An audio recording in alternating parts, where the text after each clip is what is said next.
একদিকে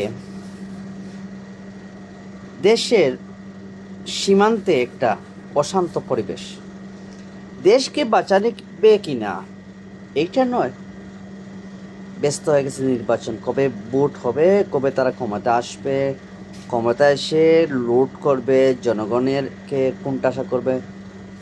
ভাই, লুট করার বাকি কি? আপনারা তো চাঁদাবাজি বিভিন্ন জায়গায় করছেন, ধরা পড়ছেন। এটা অন্য যে কেউ বলো হোক, যদি আওয়ামী লীগের লোকেরাই গোপনীয়তা রক্ষা তারা করে থাকে, আপনারা তো এই আওয়ামী লীগদেরকে জায়গা দিছেন, নাম তো আপনাদেরই আসতেছে।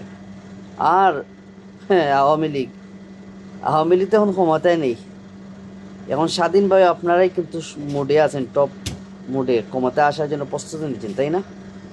আর যেভাবে বক্তব্য দিচ্ছেন, এখানে তো আওয়ামী লীগ তো প্রকাশ্যে এসে বক্তব্য দিচ্ছেন, ওরা তো অনলাইনে বয়ে ইন্দুরের ইন্দুরের গর্তের ভিতরে লুকিয়ে লুকিয়ে হয়তো কয়েকটা স্ট্যাটাস বা পোস্ট দিচ্ছে।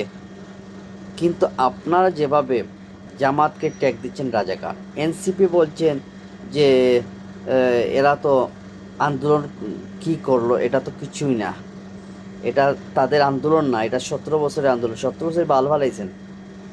জনগণ একটা অপেক্ষায় ছিল, আপনারা কোথায় ছিলেন?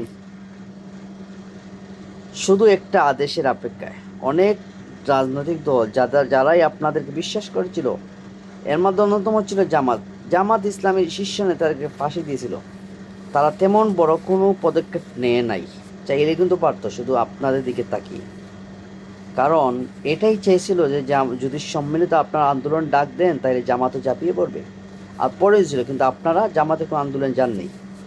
একটা আদেশের অপেক্ষা ছিল জনগণ, যে যার হাতে যা আছে তাই নিয়ে ঝাঁপিয়ে পড়ুন, এইটা কথা শোনার জন্য। কিন্তু আপনারা তা বলেননি, শুধুই বিবৃতি দিয়ে গেছেন।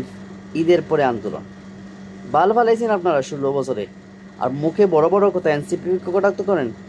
এই এনসিপি সাজিস হাসনাত আবদুল্লাহ আর নাহিদরা যদি না থাকতো, আসিফ মাহমুদরা না থাকতো, তাইলে আপনার জীবনে ফ্যাসিস্টকে উৎখাত করতে পারতেন না, এটাই কিন্তু স্পষ্ট।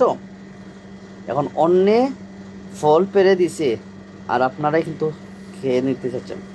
এত সহজ না, পরিশ্রম করে ঘুরে আসতে পারেন। এই তো আপনাদের স্বভাব, আপনাদের তো একটা স্বভাব আছে, অনেক পরিবারের মধ্যেই অন্যের গায়ে সোয়ারুই খাইতে বড় মজা লাগে। আপনাদের মধ্যে কিছু লোক আছে, আপনার তো ওই টাইপের লোক। সাবধান হয়ে যান, না হলে জনগণ আপনাদেরকে জুতা পিটা করে তাড়িয়ে দেবে। যাতে কিছু ক্ষমা চান, একত্র রাজাকার এগুলো নিয়ে অহতক মন্তব্য দিবেন না, জনগণকে পাবেন না।